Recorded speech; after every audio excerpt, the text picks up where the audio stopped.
31st May, 1946.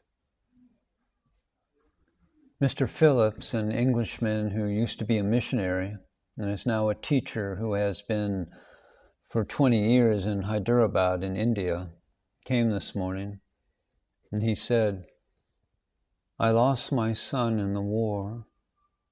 What is the way for his salvation?" Bhagavan was silent for a while and then replied, "Your worry is due to thinking. Anxiety is a creation of the mind. Your real nature is peace. Peace has not got to be achieved. It is our nature. To find consolation, you may reflect, God gave, God has taken away. He knows best. But the true remedy is to inquire into your true nature. It is because you feel that your son does not exist that you feel grief. If you knew that he existed, you would not feel grief. That means that the source of the grief is mental and not an actual reality. There is a story given in some books about how two boys went on a pilgrimage, and after some days, news came back that one of them was dead. However, the wrong one was reported dead, and the result was that the other, who had lost her son, went about as cheerful as ever, while the one who had still got her son was weeping and lamenting. There is a similar story in the Yoga Vasista. So it is not any object or condition that causes grief, but only our thought about it. Your son came from the self and was absorbed back into the self. Before he was born, where was he apart from the self? He is our self in reality. In deep sleep, the thought of I, or child, or death does not occur to you, and you are the same person who existed in sleep. If you inquire in this way and find out your real nature, you will know your son's real nature also. He always exists. It is only you who think he is lost. You create a son in your mind and think that he is lost. But in the self, he always exists.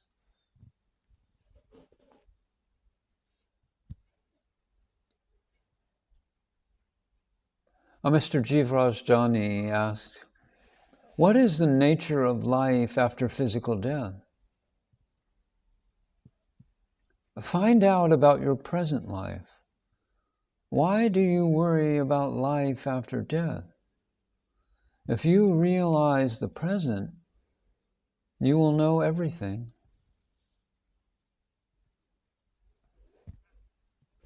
In the afternoon, Bhagavan saw a relative of his, a young man called Sesha Ayer.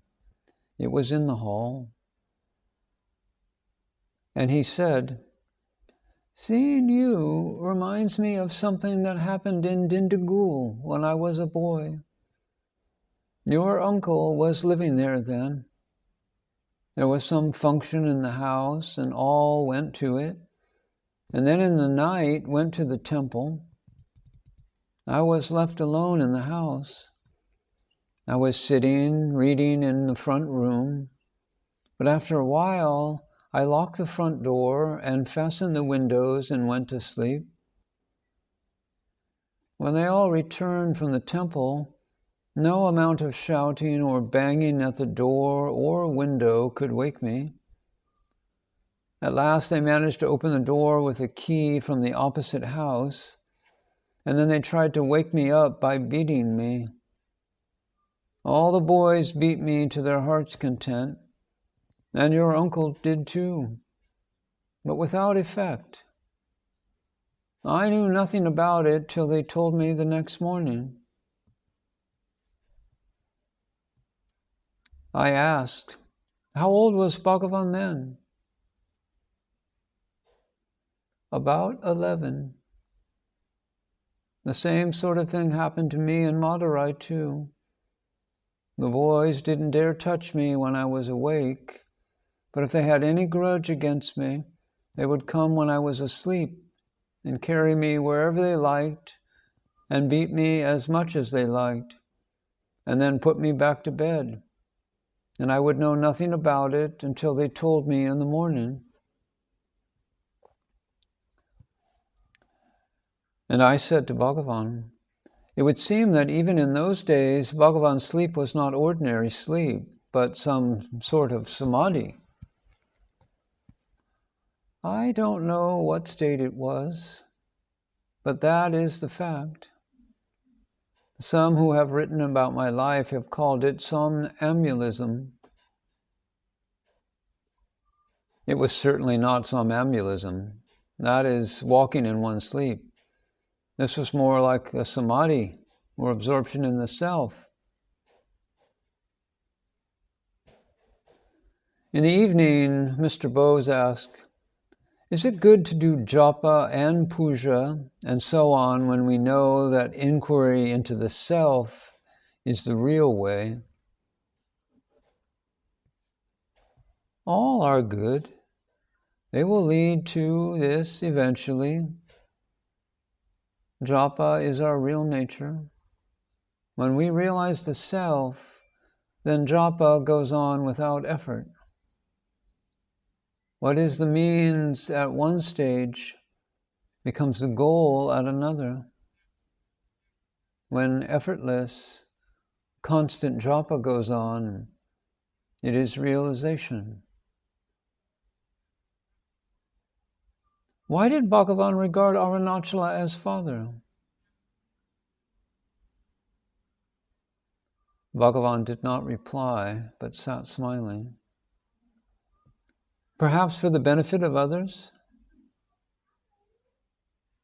Yes, so long as there is the feeling I, it must have a source from whence it came.